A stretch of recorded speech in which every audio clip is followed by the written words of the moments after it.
Brahmas are going to be state champions in the junior level. Mm-hmm. I make that prediction right now. Right? What do you say to that? I say that you're going to have a whole lot of other organizations mad at you, and me being the first time, I'm going to say, well, that's a big challenge, but I wouldn't look that far ahead yet, and I'm just kind of week at a time. So that's on both sides of it. So you think someone like Alex Abrego would have something to say about it? Alex has something to say about everything, so you can let him go. Yeah, I feel like he was hinting earlier about us going to D1 back in your discussion a little while ago. I know he was hinting towards us. I got him. I got Alex. Alex and all of us, we're good friends, but we have a little competition amongst ourselves. And yes, he would definitely have something to say have a lot to say about it, I should say. And the other part is he'll have a lot to say about us should be D1 also. And I was going to call and discuss that part with you too, because I'm part of that discussion. It almost seems like the last couple of years as a junior Brahma organization. But our numbers, and you bring that up, the numbers and everything, but there's a lot of times 2 of our 4 age groups don't make 15 kids. So that's the only reason I say it, because I start looking in the long run. I start looking at third quarter, fourth quarter, when they can rotate 10, 15, 20 kids out, and our kids are playing Ironman. Now I'm worried about the safety, and I'm worried about the circumstance. That's my fight on that part.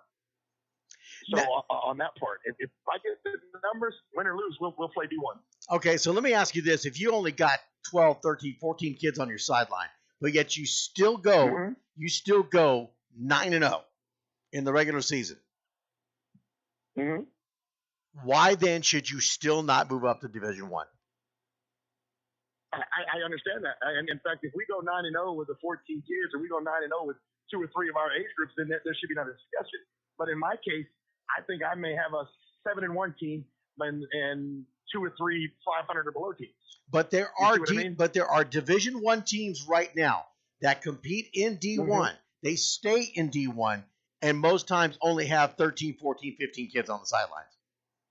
So with the argument that you're making about the total numbers you have, to me, doesn't really hold, because there are organizations that are in D1 and they still do it.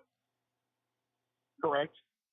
I got that, but I'm saying I haven't seen it, because even when we scrimmage the D1 teams, I don't think I've ever seen any of them under 30.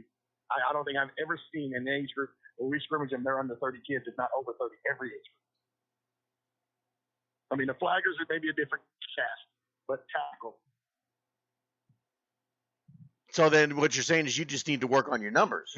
You've got the coaching, you've got the skill kids. You just need to add your numbers. Correct. And I believe we need to. And then I believe that that's our challenge as our organization, is to challenge ourselves to keep getting more.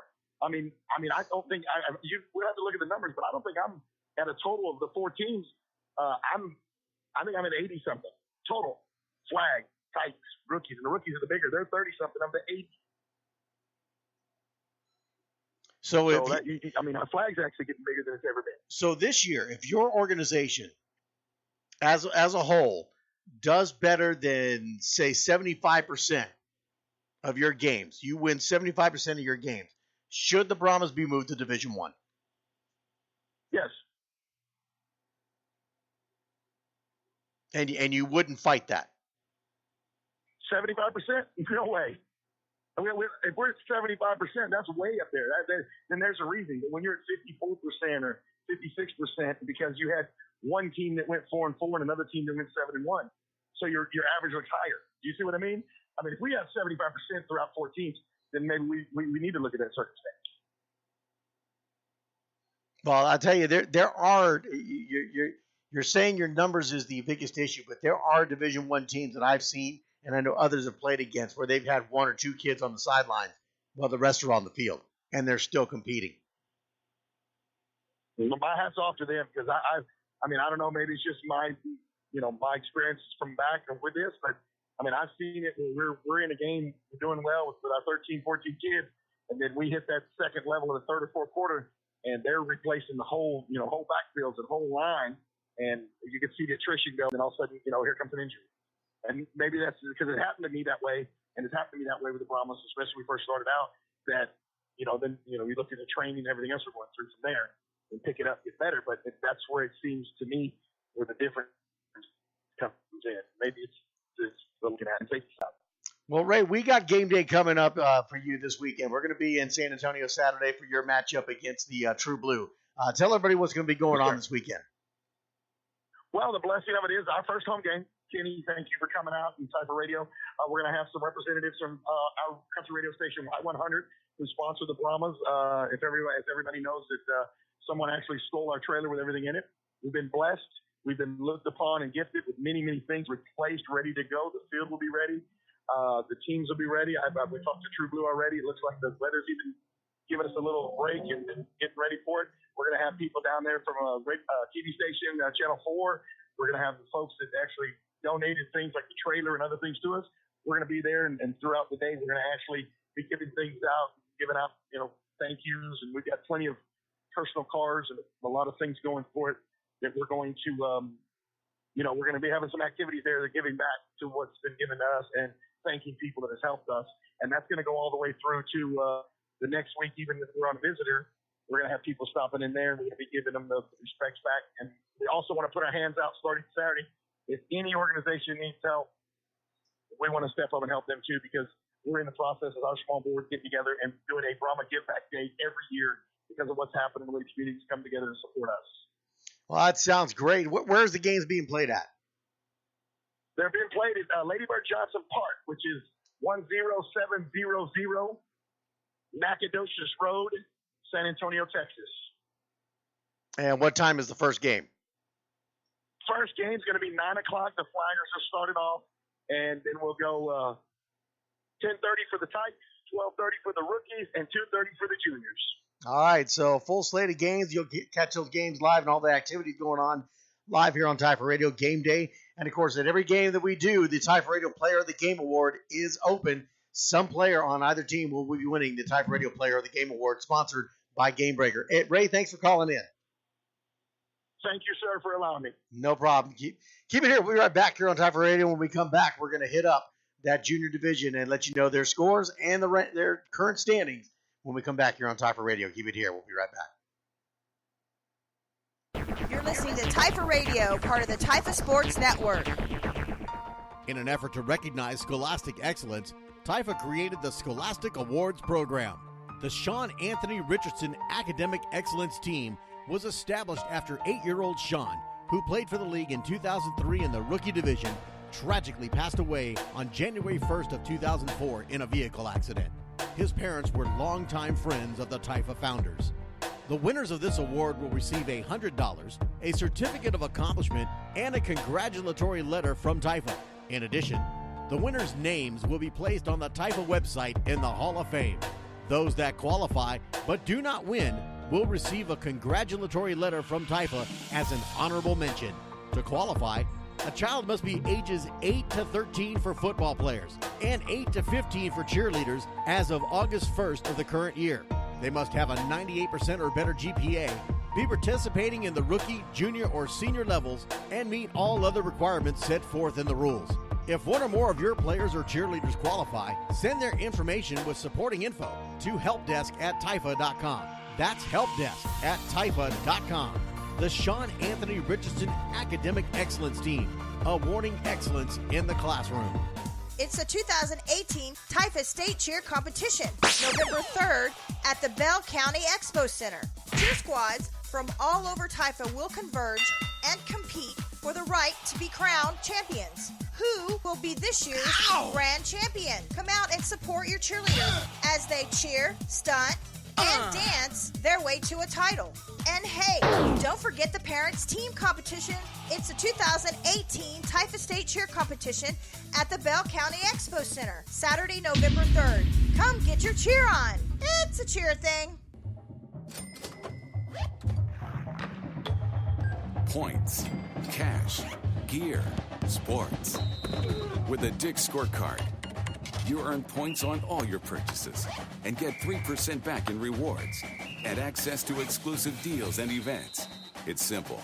Points lead to cash to buy gear so you can play more sports. Get your Dick's Scorecard and start earning reward certificates today. Every season starts at Dick's. Get your Dick's Sporting Goods scorecard and start earning today. Get 3% back in rewards when you use your scorecard. Plus, enjoy exclusive coupons and free shipping on thousands of items. See store for details. All-Star. All-Star. All-Star Inflatables, a premier custom manufacturer of cold air inflatables. And they know what big-time Texas football is all about. They specialize in Team Spirit tunnels, inflatable helmets, mascots, bounce houses, and much, much more. They also do repairs. No job is too big or too small for All-Star Inflatables. With over 35 years of combined experience, their goal is to create, design, and manufacture top-quality inflatables at affordable prices. All-Star Inflatables is proud to manufacture 100% in Texas, 100% made in the USA. All-Star Inflatables is a proud sponsor of the Texas Youth Football and Cheer Association. TIFA organizations, let them know you're with TIFA and get 10% off. See their ad at TIFA.com and check them out at www.allstarinflatables.com. That's all-starinflatables.com. Or call their sales department at 888-349-4386. Or email them at sales@allstarinflatables.com. All-Star Inflatables. If you can imagine it, they can inflate it. Shadowman Sports. Their mission, to create smarter sports environments through preventative design. They want players to train smarter, play longer, and perform better. They know contact sports carry a physical consequence. At Shadowman Sports, they believe prevention is the best medicine. They do this by designing environments with their products that minimize player-to-player contact while maintaining realistic game simulations, limiting damage and improve player longevity. Check out the Shadowman Pro, Shadowman Junior, the Shadow Block, Shadow Drive, and Shadow Arms on their website at shadowmansports.com or call them at 650-240-1217 for more information. Shadowman Sports is a proud supporter of the TIFA Safety Initiative. Shadowman Sports. Train smarter, play longer, perform better. Game Breaker, powered by D3O Impact Protection, providing the safest soft-shell headgear with great design that is durable and lightweight. Game Breaker headgear is machine washable, has an adjustable chin strap, and provides 100% peripheral vision.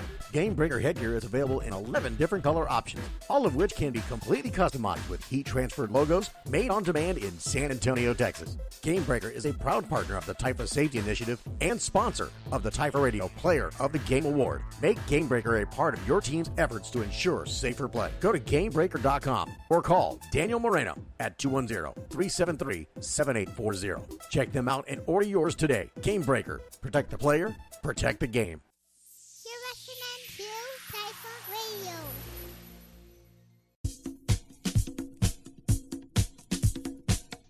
Based on the conversation on Facebook right now, this song might be appropriate for Ray Aiken.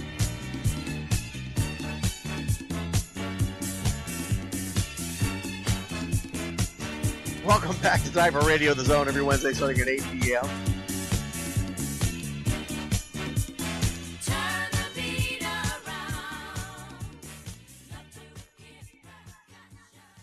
Junior scores coming your way here as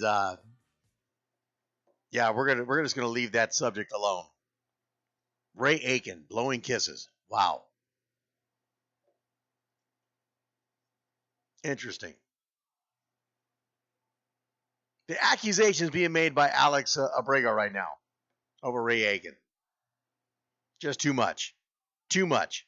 Having too much fun. All right, here's your scores for the junior division. West Texas Longhorns 22, Midland Horned Frogs 8. Odessa Junior Broncos blank the West Texas Falcons 54-0. Lubbock Texans get a forfeit out of the San Angelo Bandits, so they win 1-0. DFW Outlaws and the Hamilton Park Bobcats. They had a good weekend. Some close games going on between those two organizations. Bobcats squeak this win out 20-19. Atascosa Aggies, we talked about this. They all over the Brush Country Rattlers, 50-0 in the junior division. 35-0 New Era Indians over the Junior Falcons. 32-0 Barons over True Blue. 40-0 Texas Spartans over the Live Oak Jaguars. Floresville Wildcats 43, Lavernia Grizzlies 6. 21-0 San Antonio Jaguars over the Texas Sun Devils. Wilco Tigers 30, EC Oilers 6. 32-0 East Austin Panthers over the Manor Tigers. 20-17 Rio Hondo Bobcats just getting by the Hidalgo Buccaneers. 13-0 Mercedes Tigers over the Santa Rosa Warriors. 29-0 Ed Couch defeating Sherryland Rattlers. 43-0 the Bulls over the LaVille